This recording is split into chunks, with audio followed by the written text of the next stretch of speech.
બધાને મજામાં ને?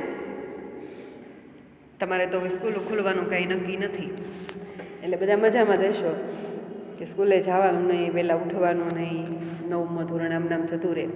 પણ ખરેખર આમ તો સારું નથી, કારણ કે 10મા ધોરણની અંદર તમે જ્યારે અભ્યાસ તમારો શરૂ થશે ત્યારે 10મા ધોરણમાં કંઈ એ કોર્સ 70% નહીં હોય, ત્યારે પૂરેપૂરો થશે, કારણ કે સ્કૂલો છે ત્યારે પહેલેથી ખુલી જવાની છે. તમને ખ્યાલ જ છે કે વેક્સિન પણ આવી ગઈ છે, એટલે આ બધું ધ્યાન રાખજો. હવે જો આપણે કયું ચેપ્ટર ભણતા હતા? ચેપ્ટર 16, અજેય સ ભવિષ્યતિ. તે અજેય થાય છે, વિજય પામે છે. કેવા? કે જે આ 20 ગુણો છે એનું અનુસરણ કરે છે. એટલે આપણે જોઈએ છે કે 20 ગુણો કોની પાસેથી કેટલા ગુણો લીધા? તો કોની પાસેથી લે છે? સિંહ પાસેથી 1, બગલા પાસેથી કેટલા લે છે? 1, બગલાની સિંહ પાસેથી 1. પછી શટશુનઃ, શુનઃ એટલે કૂતરો છે, કૂતરા પાસેથી કેટલા ગુણો લે છે? 6. વધારે વધારે કૂતરા પાસેથી ગુણો લેવા જોઈએ છે, લેવા જરૂરી છે એવું કહે છે. ત્રીણી ગર્ધપાત, ગધેડા પાસેથી કેટલા? તો કે 3. ત્યાર પછી વાયસાત પંચ, એટલે કે કાગડા પાસેથી કેટલા ગુણો લેવા જોઈએ? 5. શિક્ષે ચ ચત્વારી, ચત્વારી એટલે 4 છે.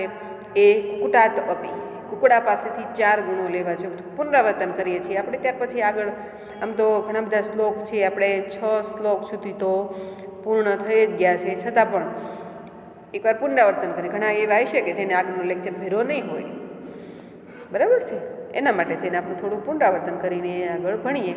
શું કહે છે અહીંયા? સિંહાત એકમ, બકાત એકમ, શટશુનઃ, ત્રીણી ગર્ધભાત, વાયસાત પંચ, શિક્ષા શિક્ષેત ચ ચત્વારી કુકુટાત અપી.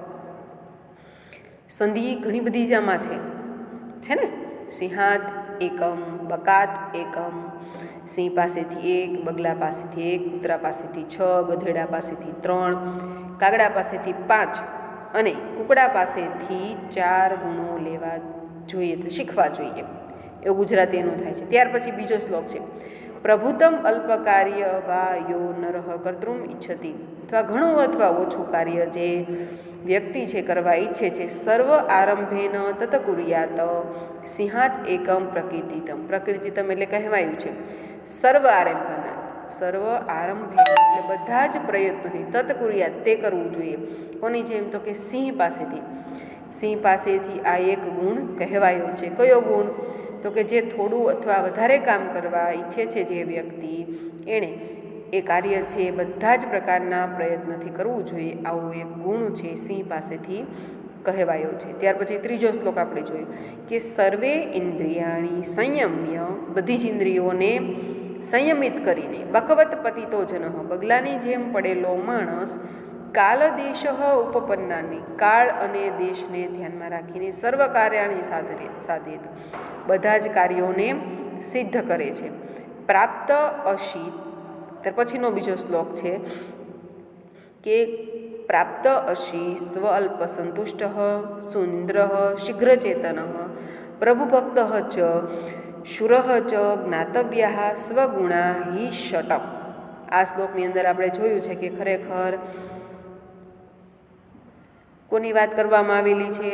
સ્વગુણા. સ્વ એટલે પોતાના ગુણો એમ નહીં, તો સસલાનો સ હોય, પણ અહીંયા શ. કયો શ છે? સ્વ. સ્ત્રનો સ્વ આપેલો છે અહીંયા, એટલે એનો અર્થ થાય, સ્વનો અર્થ થાય છે કૂતરો. કૂતરાના 6 ગુણોની વાત કરવામાં. પ્રાપ્ત અશી એટલે કે મળેલું જે ખાનાર, સ્વઅલ્પ સંતુષ્ટ સંતોષી, ઓછામાં પણ સંતોષ પામનાર, સુનિંદ્ર સારી નિંદર કરનાર, સારી રીતે ઊંઘનાર, શીઘ્ર ચેતન ઝડપથી જાગી જનાર, પ્રભુભક્ત હોય એટલે કે વફાદાર, શુર એટલે બહાદુર, જ્ઞાતવ્યા એટલે જાણવા જોઈએ, સ્વગુણા હિષટ. ખરેખર 6 ગુણો છે કૂતરા પાસેથી જાણવા જોઈએ. કયા કયા એની વાત આપણે કરી. ત્યાર પછી પાંચમો શ્લોક જે છે, પાંચમો શ્લોક છે, અહીંયા કહેવામાં આવ્યો છે કે સ સંતોષ તથા, જો સંધિ છૂટી પડે છે ને અહીંયા, સ સંતોષ પ્લસ તથા નિત્યમ ત્રીણી શિક્ષેત ગર્ધભાત, ગધેડા પાસેથી કેટલા ગુણો શીખવાના છે? 3. તો કયા કયા? તો કે અવિશ્રામમ વહેદ ભારમ. અવિશ્રામમ વહેદ ભારમ એટલે થાક્યા વગર ભાર વહન કરે છે. શીત ઉષ્ણમ ચ ન વિંદતી. શીત અને ઉષ્ણ, ઠંડી અને ગરમીની ન વિંદતી પરવાહ કરતો નથી. સસંતોષ તથા નિત્યમ હંમેશા સંતોષી રહે છે. ત્રીણી શિક્ષેત ગર્ભપાત. આ 3 ગુણો છે ગધેડા પાસેથી શીખવા જોઈએ એવી વાત છે. એ 5મા શ્લોકની અંદર કહેવામાં આવી છે. અવિશ્રામમ વહેદ ભારમ શીત ઉષ્ણમ ચ ન વિંદતી. સંધિ છૂટી પડે ત્યાં સંધિ છૂટી પાડીને વાક્ય બોલું છું, એટલે ખાસ બધાનું ધ્યાન હોવું જોઈએ. સસંતોષ તથા નિત્યમ ત્રીણી શિક્ષેત ગર્ભપાત. થાક્યા વગર ભાર વહન કરે છે, ઠંડી અને ગરમીની પરવાહ કરતો નથી, હંમેશા સંતોષી રહે છે. એવા 3 ગુણો છે એ ગધેડા પાસેથી શીખવા જોઈએ. ત્યાર પછી 6થો શ્લોક છે. કોની વાત કરવામાં આવી છે? 6થા શ્લોકની અંદર કાગડાની વાત કરવામાં આવી છે. તમે પણ કાગડા વિશેના ગુણો ઘણીવાર નહીં જાણતા હોય. જોઈએ આપણે. ગૂઢ ગ્રહસ્થ ચાતુર્ય. એનું ગ્રહસ્થ જીવન કાગડાનું કેવું હોય છે? ગુપ્ત હોય છે. તમે કે કાગડાનો માળો જોયો? કાગડો પોતે માળો બનાવતા હોય એવું નથી જોયું ને? આપણે વાત કરી હતી. એટલે કે છે કાગડાનું ગૃહસ્થ જીવન હોય છે કેવું હોય છે? ગુપ્ત હોય છે.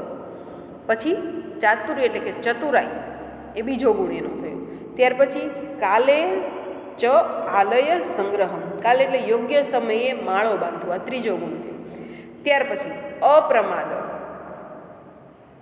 અપ્રમાદ એનો અર્થ શું થાય? બેદરકારીનો અભાવ હોય છે એનામાં. જે પણ કાર્ય કરે સચોટ રીતે અને ઝડપથી કરે છે. ત્યાર પછી કહે છે અનાલસ્ય, એનામાં આળસનો અભાવ હોય છે. એટલે આ કાગડાના 5 ગુણો છે. બધાના ગુણો પહેલાં તો તમને કોના કેટલા ગુણો છે એ યાદ રહેવા છે, પછી ડિટેલમાં પણ બધાના ગુણો યાદ હોવા જોઈએ. એટલે ખાસ યાદ રાખજો. એક્ઝામ તો લેવાની જ છે અને તમારે દેવાની પણ છે વ્યવસ્થિત, એટલે બધાનું ધ્યાન હોવું જોઈએ. ફરીવાર જોઈએ, કાગડાના 5 ગુણો છે. કયા કયા? ગુપ્ત ગ્રહસ્થ જીવન, પછી ચતુરાઈ, યોગ્ય સમયે માળો બાંધી લેવો, બેદરકારીનો અભાવ અને આળસનો અભાવ. આ 5 ગુણો કોની પાસેથી શીખવાના છે? તો કે છે કાગડા પાસેથી. ત્યાર પછી આપણે 7મો શ્લોક જોઈએ. 7મા શ્લોકની અંદર હવે કોણ બાકી રહ્યું? તો કુકડો. કુકડા પાસેથી જે આપણે 4 ગુણો શીખવાના છે તે કયા કયા એ આપણે જોઈએ. તો કુકડાઓ નામ સાંભળતા જ તમને પહેલાં તો એ ખ્યાલ આવી જાય કે કુકડા પાસેથી કયા ગુણો લેવા જોઈએ. પહેલાં તો કુકડાનું કાર્ય શું છે? સવારમાં વહેલા ઉઠવાનું. એટલે એ એક એનો ગુણ થઈ ગયો, સવારમાં વહેલા ઉઠવું. એટલે અહીંયા શું કહે છે? પ્રાતઃ ઉત્થાનમ. જો એ સંધિ છૂટી પડે છે, પ્રાતઃ રૂત્થાનમ છે, એની બદલે આવશે પ્રાતઃ પ્લસ ઉત્થાનમ. પ્રાતઃ એટલે સવારે, ઉત્થાનમ એટલે ઉઠવું, સવારે ઉઠવું. યુદ્ધમ એટલે કે લડાઈ કરવી. કુકડા લડતા હોય, તમે જોયા હશે કંઈક. ન જોયા હોય તો આપણે મોબાઈલની અંદર બધી સુવિધા છે, ક્યાંય જવાની જરૂર નથી. ભોજનમ સહ બંધુભિ. ભોજન છે હંમેશા પોતાના સગા સંબંધી હોય, કુટુંબના, એટલે ટૂંકમાં સાથે જે બધા હોય એની સાથે ભોજન લે છે, એકલા લેતા નથી. ત્યાર પછી કે સ્ત્રીયમ આપગતા રક્ષેત. આપગતા એટલે કે મુશ્કેલીમાં પડેલી સ્ત્રીઓ હોય એનું રક્ષણ કરવું. ચતુઃ શિક્ષેત કુકડાત. કુકડા પાસેથી આ 4 શીખવા જોઈએ. સમજાઈ ગયું? ફરી એકવાર જોઈ લઈએ તો યુદ્ધ કરવું, સવારમાં વહેલા ઉઠવું, સગા સંબંધીઓ સાથે ભોજન કરવું અને આપત્તિમાં પડેલી સ્ત્રીઓને બચાવવી. આ 4 ગુણો છે એ કુકડા પાસેથી શીખવા જોઈએ. આ અનુવાદ થયો 7મા શ્લોકનો. હવે ત્યાર પછી જોઈએ આપણે 8મો શ્લોક. 8મા શ્લોકની અંદર ખરેખર એવું કહેવા માગે છે કે આપણે આ જે 20 ગુણો જોયા એ 20 ગુણો છે એ માણસ જો પોતાના જીવનની અંદર ઉતારે, માણસ જો એ ગુણો છે પોતાના જીવનની અંદર ઉતારે તો ખરેખર માણસ છે એનું જીવન છે ઉત્તમ બની જાય છે. એવું જ આપણા આ કાવ્ય, પદ્ય કાવ્ય જે છે એના કવિ છે કોણ છે? ચાણક્ય, જેમણે નીતિસાર નામનો ગ્રંથ લખેલો છે. નીતિસાર નામના ગ્રંથમાંથી આપણા શ્લોકો લેવામાં આવ્યા છે. તો એમાં ચાણક્ય એવું કહે છે કે ખરેખર આ પશુ પક્ષીઓ હોય કે કોઈ પણ જીવજંતુ બધાની પાસેથી કંઈક ને કંઈક જ્ઞાન પ્રાપ્ત કરવા જેવું જ છે, પરંતુ એમણે માત્ર કૂકડો, બગલો, પછી ગધેડો, ત્યાર પછી સિંહ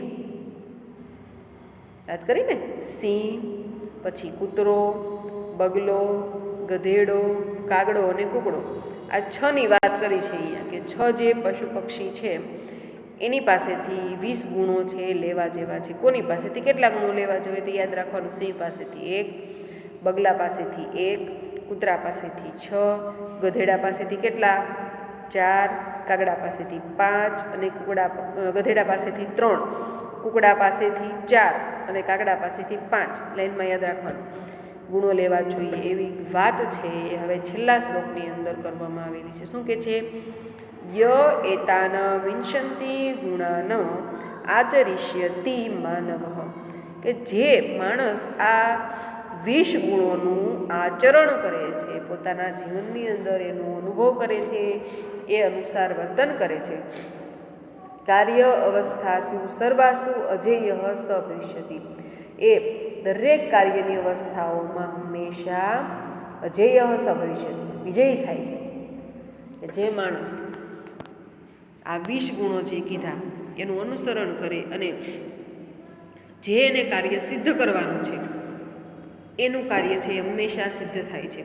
જો એ વફાદાર રહે, ઈમાનદાર રહે, કોઈ પણ કાર્ય કરતો એની અંદર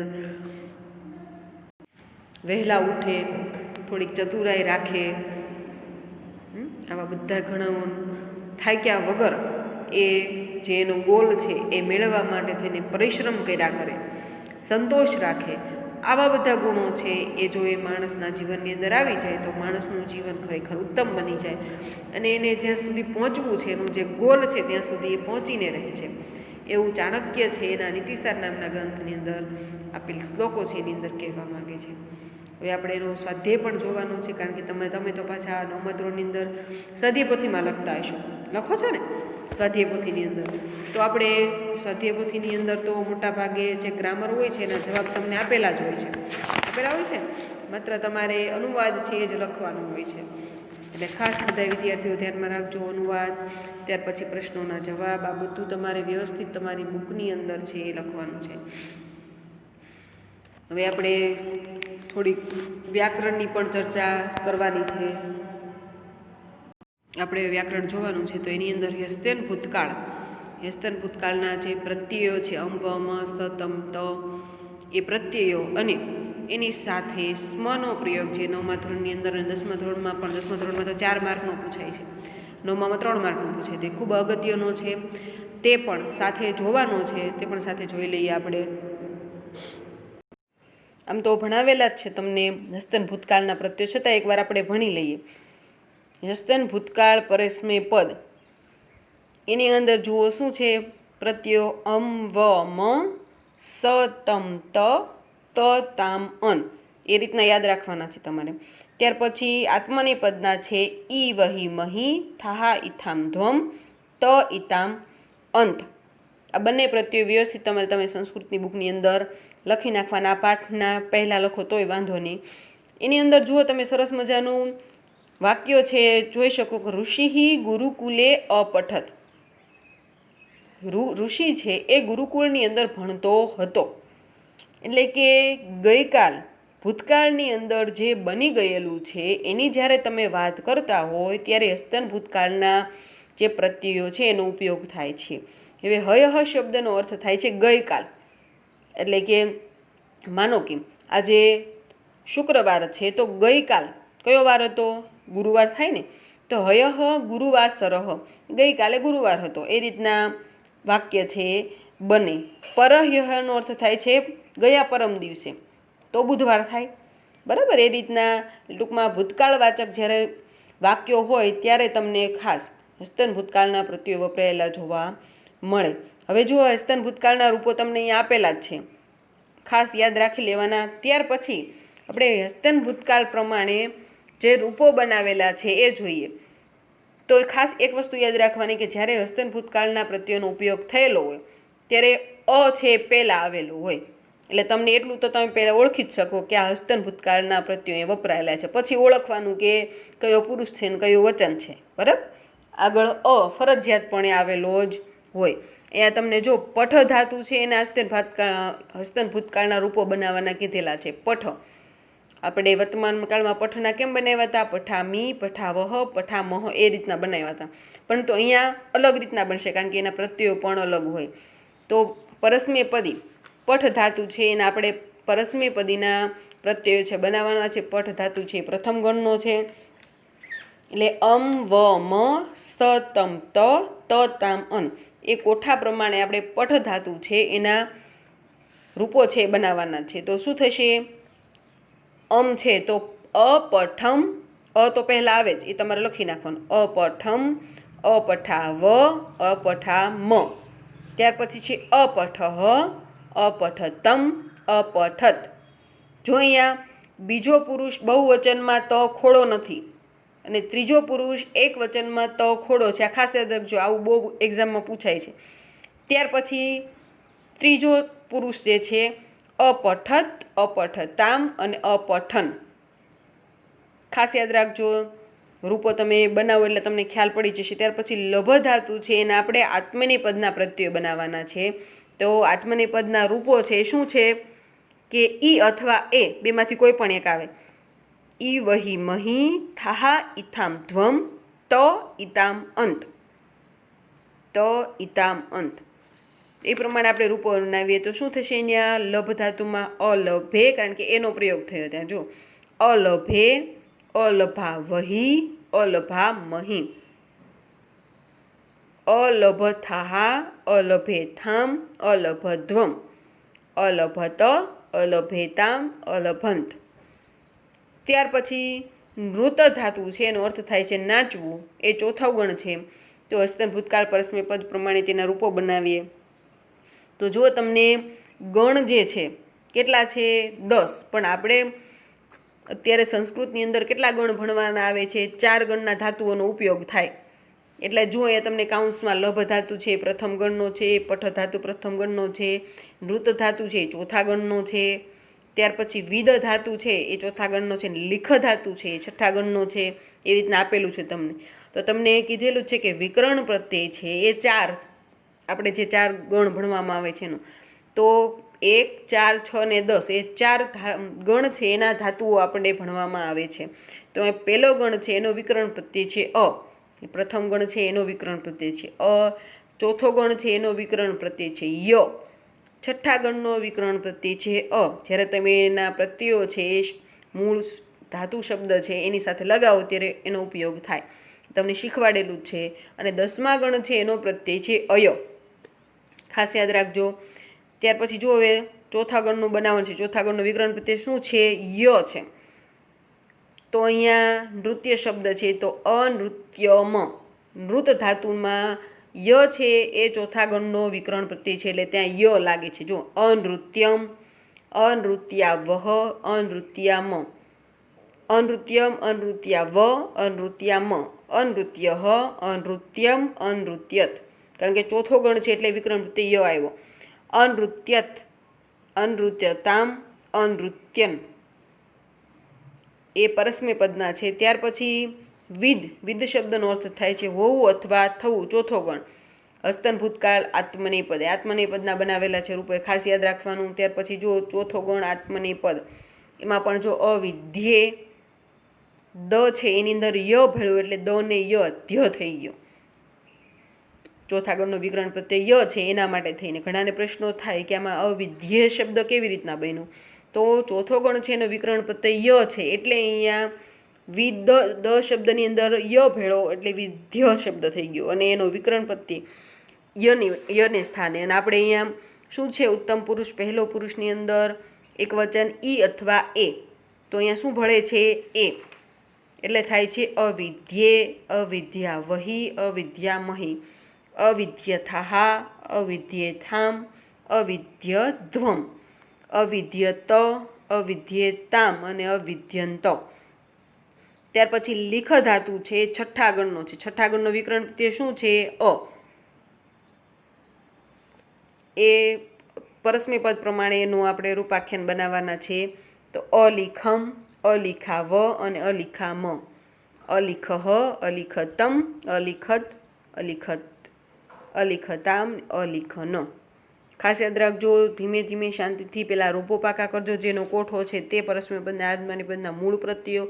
ત્યાર પછી તમારે તમારી બુકની અંદર આ બધા છે પહેલાં સમજીને યાદ રાખી લેવાના. ત્યાર પછી મોઢે ટ્રાય કરજો, એટલે કંઈ પણ ભૂલ પડે પેલા રફ બુકમાં લખવાના. ત્યાર પછી ભૂલ ન પડે તો આપણે પાકે બુકમાં લખી નાખવાના. એટલે ખાસ યાદ રાખવાનું. આ રીતના તમને મિલ ધાતુ છે 6ઠ્ઠા ગણની, ત્યાર પછી કથ 10મા ગણની ધાતુ છે. એટલે કથ 10મો ગણ છે, એમાં તમે પરસ્મી પદ અને આત્મની પદ બેના રૂપો બનાવી શકો છો. અને મિલ ધાતુ છે એટલે કે મળવું, અને કથ છે એટલે કહેવું. તો મિલ ધાતુનો અર્થ થાય છે મળવું, એ 6ઠ્ઠા ગણનો છે. એના તમારે આત્મની પદના પ્રત્યયો છે બનાવવાના છે. કથ ધાતુના પરસ્મી પદ અને આત્મની પદ બંને બનાવવાના. એટલે ખાસ આ બધું છે તમારે પાકી બુકની અંદર લખી નાખવાનું છે. અને સ્મનો પ્રયોગ, એક ખાસ સ્મનો પ્રયોગ એક્ઝામની અંદર તમને પૂછાય છે. તો સ્મનો પ્રયોગ, સ્મનો અર્થ થાય છે ભૂતકાળ. કોઈ પણ ભૂતકાળવાચક વાક્ય હોય તો એની પાછળ સ્મ લગાવી દેવામાં આવે તો ખરેખર વાક્ય ભૂતકાળવાચક બની જાય છે. આની અંદર શું કરવાનું છે તમારે, તો કે સંસ્કૃત ભાષામાં ભૂતકાળની ક્રિયાને કહેવા માટે એક વિશેષ વ્યવસ્થા પણ છે. જે મુજબ વર્તમાન કાળના ક્રિયાપદની સાથે પણ જો તમે સ્મનો પ્રયોગ કરો તો એ આખું તો તે ક્રિયાપદ ભૂતકાળનો અર્થ આપે છે. અને નીચેના વાક્યો લખો. વર્તમાન કાળનું વાક્ય આપેલું હોય પણ તે તમે સ્મનો પ્રયોગ કરો તો ખરેખર એ વાક્ય છે ભૂતકાળનું બની જાય છે. એટલે એક વ્યવસ્થા છે એમ કે છે. એ શું છે, પશુ ઘાસમ ખાદતી, પશુ ઘાસ ખાય છે. એની બદલે તમે એમ લખ્યું હોય કે પશુ ઘાસમ ખાદતી સ્મ, તો શું અર્થ થાય, પશુ ઘાસ ખાતું હતું. વાક્ય વર્તમાન કાળનું છે પણ છેલ્લે સ્મ આવી જાય તો ખરેખર એ વાક્ય ભૂતકાળનું બની જાય છે. ઉપરના બંને વાક્યોમાં ખાદતી એ વર્તમાન કાળનું ક્રિયાપદ સમાન રીતે વપરાયું છે, પરંતુ તે જગ્યાએ સ્મની સાથે વપરાયું હોય ત્યારે ભૂતકાળનો અર્થ આપે છે. આથી જો તમે ધારો તો વ્યાસઃ કથામ અકથયત કહેવાને બદલે વ્યાસઃ કથામ કથયતિ સ્મ એમ કહો તો પણ એ વાક્ય તમારું ખોટું પડે નહીં. ત્યાર પછી કે છે એવી જ રીતે મુનિહિ ભાસતે સ્મ, મુનિહિ અભાસત, મુનિ બોલે એની બદલે મુનિહિ ભાસતે સ્મ એમ વાક્ય લખો તો પણ એ સાચું જ પડે. એવો પ્રયોગ કરી શકાય છે જ્યારે હસ્તન ભૂતકાળના ક્રિયાપદવાળી વાક્ય રચના સ્મનો ઉપયોગ કરવાનો હોય ત્યારે હસ્તન ભૂતકાળના ક્રિયાપદને સ્થાને વર્તમાન કાળનું એક જ વચન અને પુરુષ પ્રમાણેનું ક્રિયાપદ મૂકીને એને અંતે તમે સ્મ લગાવી શકો છો. અહીંયા જો તમને વાક્ય આપેલા છે કે છાત્રાઃ સ્વ આત્મનમ ધન્યમ અમન્યત. હવે અમન્યંત શબ્દ છે એ શેનો છે,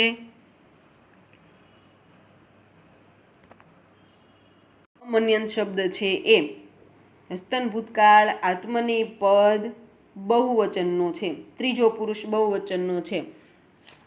એના રૂપો ખાસ યાદ રાખવાના તો તમને યાદ રહે. જો અંત શબ્દ છે, બરાબર, હસ્તન ભૂતકાળ આત્મની પદના પ્રત્યયો છે, એમાં ત્રીજો પુરુષ બહુવચન અંત છે જે અહીંયા લાગેલો છે. છાત્રાઃ સ્વ આત્મનમ ધન્યમ અમન્યંત, માનતા હતા. અમન્યંત શબ્દ છે શેનો છે, વર્તમાન કાળ હસ્તન ભૂતકાળ આત્મની પદ ત્રીજો પુરુષ બહુવચનનો છે. તો એની બદલે તમારે ત્યાં શું મૂકવું પડે, વર્તમાન કાળ આત્મની પદ ત્રીજો પુરુષ બહુવચનનું જે શબ્દ હોય એ ત્યાં મૂકવું પડે. તો એ શું છે, અંતે શબ્દ છે એ વર્તમાન કાળ આત્મની પદ ત્રીજો પુરુષ બહુવચનનો અંતે શબ્દ આવે. તો ત્યાં તમારે મૂકવાનું કે છાત્રાઃ સ્વ આત્મનમ ધન્યમ મન્યન્તે સ્મ. સ્મના પ્રયોગની અંદર ખાસ તમારે શું કરવાનું છે કે તમને આ વાક્ય પહેલું આપેલું છે છાત્રાઃ સ્વ આત્મનમ ધન્યમ અમન્યત. તો પહેલા 3 શબ્દો તમારે એમ નામ રાખવાના છે. માત્ર જે કાળા અક્ષરથી જેની અંદર હસ્તન ભૂતકાળનો પ્રત્યેનો પ્રયોગ થયેલો છે એ શબ્દને બદલે તમારે એ જ પુરુષનું એ જ વચનનું એ ધાતુનું રૂપ બનાવવાનું છે વર્તમાન કાળનું, અને તમારે એની પાછળ સ્મનો ઉપયોગ કરવાનો છે. સમજાણું? ત્યાર પછી બીજું ઉદાહરણ છે કે સ્કંદ સ્વામી અત્ર એવ અવસત. અવસત શબ્દ છે. અવસત ક્યાંનો છે?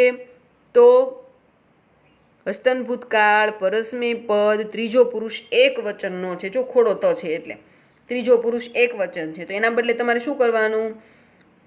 વર્તમાન કાળ, પરસ્મય પદ, ત્રીજો પુરુષ એક વચનનું રૂપ બનાવવાનું કથ ધાતુનું. જે વિભક્તિ જે પુરુષ અને જે વચનમાં હોય એ જ પુરુષ અને વચન તમારે વર્તમાન કાળનું લેવાનું. તો એટલે અહીંયા છે સ્કંદ સ્વામી અત્ર એવ વસતી સ્મ, કારણ કે તી તહ અંતિ એ પરસ્મય પદ, ત્રીજો પુરુષ એક વચન, દ્વિવચન, બહુવચનના પ્રત્યય છે. તો આપણે શું અહીંયા લેવાનું છે? અકથયત. જે અન્ય પુરુષ એક વચન જે છે પરસ્મય પદનું, એની બદલે વર્તમાન કાળ, ત્રીજો પુરુષ એક વચનનું લેવાનું, એટલે એમાં આવશે તી. એટલે સ્કંદ સ્વામી અત્ર એવ વસતી સ્મ. જે આપણે આ બધું છે પાઠની અંદર પણ ભણશું એટલે થોડુંક વધારે ખ્યાલ આવી જશે. સાવ સહેલું છે ને એક્ઝામની અંદર 3 થી 4 માર્કનું પૂછાય છે. જેને આવડી જાય એને 3 થી 4 માર્ક રોકડા મળે. એના માટે શું કરવું પડે? પહેલાં તમારે હસ્તન ભૂતકાળ અને વર્તમાન કાળ બંનેના જે કોઠાઓ છે પરસ્મય પદ અને આત્મનેપદને એ વ્યવસ્થિત યાદ કરવા પડે.